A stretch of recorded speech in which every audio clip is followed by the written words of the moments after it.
Now, when voting, typically people choose a candidate from the two major parties. But what about someone on the ballot not running as a Democrat or Republican? KCTV5's Lisa D'Souza is live from a Mission polling place with how third-party candidates might impact this election cycle. Lisa? Well, Brad and Ellen, a lot of us have heard the argument voting for a third-party candidate is meaningless. It's throwing away your vote. Well, political experts say there is some truth to that, but we caught up with voters here who think it could make a difference further down the road. Donald Trump, Hillary Clinton, the least likable candidates we've seen in 30 years, according to recent polling, and all the lackluster for the two main party leaders has some voters predicting an uptick in ballots casted for third-party candidates.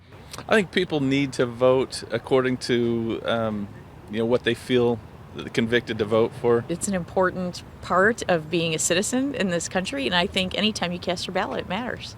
But how far would a vote for Libertarian Gary Johnson, Independent Evan McMullin, or the Green Party's Jill Stein go? It's not only throwing it away, but it's worse than throwing it away. Author and UMKC political science professor Max Skidmore says if you're hoping to impact this presidential race, a third-party vote may actually help the candidate you like the least.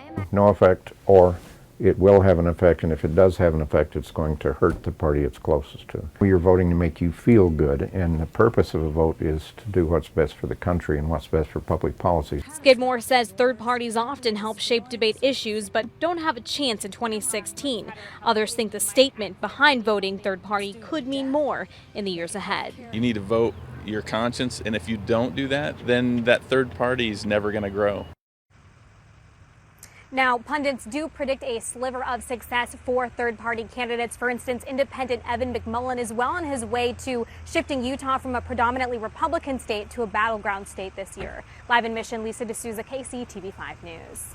Boy, all so interesting as we are now just about a week away. Lisa, thank you very much.